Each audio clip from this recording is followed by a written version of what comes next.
దక్షిణ దేశంలో నందనార్ అనే శివభక్తుడు. ఆయనకి చిదంబరం వెళ్లి నటరాజస్వామి దర్శనం చెయ్యాలనిపించింది. యజమాని దగ్గరికి వెళ్లి నాకు అనుమతినివ్వండి అని అడిగాడు. ఆయన మహా ఐశ్వర్యవంతుడు, మంచి మదోన్మత్తుడై ఉన్నాడు. తప్పకుండా వెళ్ళు అని అన్నాడు. అది ఒక్క మాటే వినబడింది నందనారికి.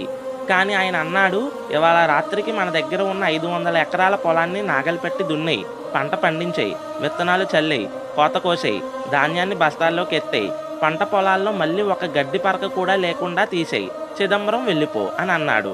ఆయనకి ఇవన్నీ వినబడలేదు. వెళ్ళిపో అని అన్న ఒక్క మాట మాత్రమే వినబడింది. గబగబా పొలానికి పరిగెత్తుకొచ్చాడు. కటిక చీకటి. తెల్లవారుకల్లా చిదంబరం వెళ్ళాలని కోరిక. రాత్రంతా నడిస్తే గాని చిదంబరం వెళ్ళలేడు. ఇదంతా అవ్వదని అతనికి అర్థమైపోయింది. అయ్యో, చిదంబరం వెళ్ళమన్నాడన్న ఆనందంలో వచ్చేశానే, ఇప్పుడు ఇంత చీకటిలో ఈ పొలాన్ని నేను ఎలా దున్నుతాను అని ఆలోచిస్తూ బాధపడుతున్నాడు. ఒక్కసారి ఆకాశంలోకి చూసి శివ అని అరిచి, నిన్ను చూడకుండా ఉండలేకపోతున్నానని అరిచి కళ్ళు తిరిగి పడిపోయాడు. శివుడు తలుచుకుంటే పంట పండేస్తుంది. కానీ తన భక్తుడు పడాల్సిన కష్టం తాను పడాలని అనుకున్నాడు. కైలాసంలో కొడుకులిద్దరినీ పిలిచాడు.